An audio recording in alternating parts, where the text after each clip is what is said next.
పాత కంపెనీలకు కొత్తగా భూ కేటాయింపులు చేస్తూ పెట్టుబడుల్లో టెక్ మోసానికి పాల్పడుతోంది కూటమి ప్రభుత్వం.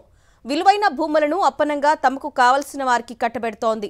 సామర్థ్యం లేని కంపెనీలతో ఒప్పందాలు చేసుకుని కొత్తగా ఉద్యోగాలు వస్తాయంటూ ఊదరగొడుతోంది.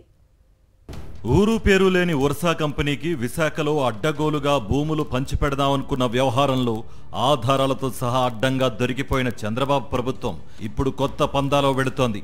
ఇప్పటికే కార్యకలాపాలు నిర్వహిస్తున్న కంపెనీలకు కొత్తగా భూ కేటాయింపులు చేస్తూ కొత్త కంపెనీ వస్తోందంటూ ఊదరగొడుతోంది. విశాఖపట్నం జిల్లా బక్కన్నపాలెంలోని 80 ఫీట్ రోడ్లోని ఈశ్వరసాయి ఎన్క్లేవ్లో సేల్స్ సాఫ్ట్వేర్ కంపెనీ కార్యకలాపాలు నిర్వహిస్తోంది. గతంలో ఇదే కంపెనీ విశాలాక్షి నగర్లో ఉండేది. అక్కడి నుంచి బక్కన్నపాలెనికి మారింది. ఐటీ హిల్స్ లో కూడా ఈ కంపెనీ కార్యాలయం ఉంది. అయితే ఇప్పటికే కార్యకలాపాలు నిర్వహిస్తున్న ఈ కంపెనీకి ఐటీ హిల్స్ 3లో మంత్రి లోకేష్ స్వయంగా భూమి పూజ చేశారు. అంతేకాకుండా ఇది కొత్త కంపెనీ అంటూ ఓదరగొడుతున్నారు.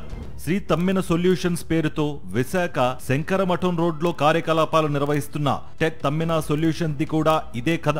ఈ కంపెనీలో ప్రపంచవ్యాప్తంగా ప్రస్తుతం పనిచేస్తున్నది కేవలం 500 మంది లోపు ఉద్యోగులే. అయితే రానున్న 5 ఏళ్లలో కేవలం ఏపీలోని పెట్టుబడుల ద్వారానే 2000 మందికి ఉపాధి కల్పిస్తామని ప్రకటిస్తున్నారు.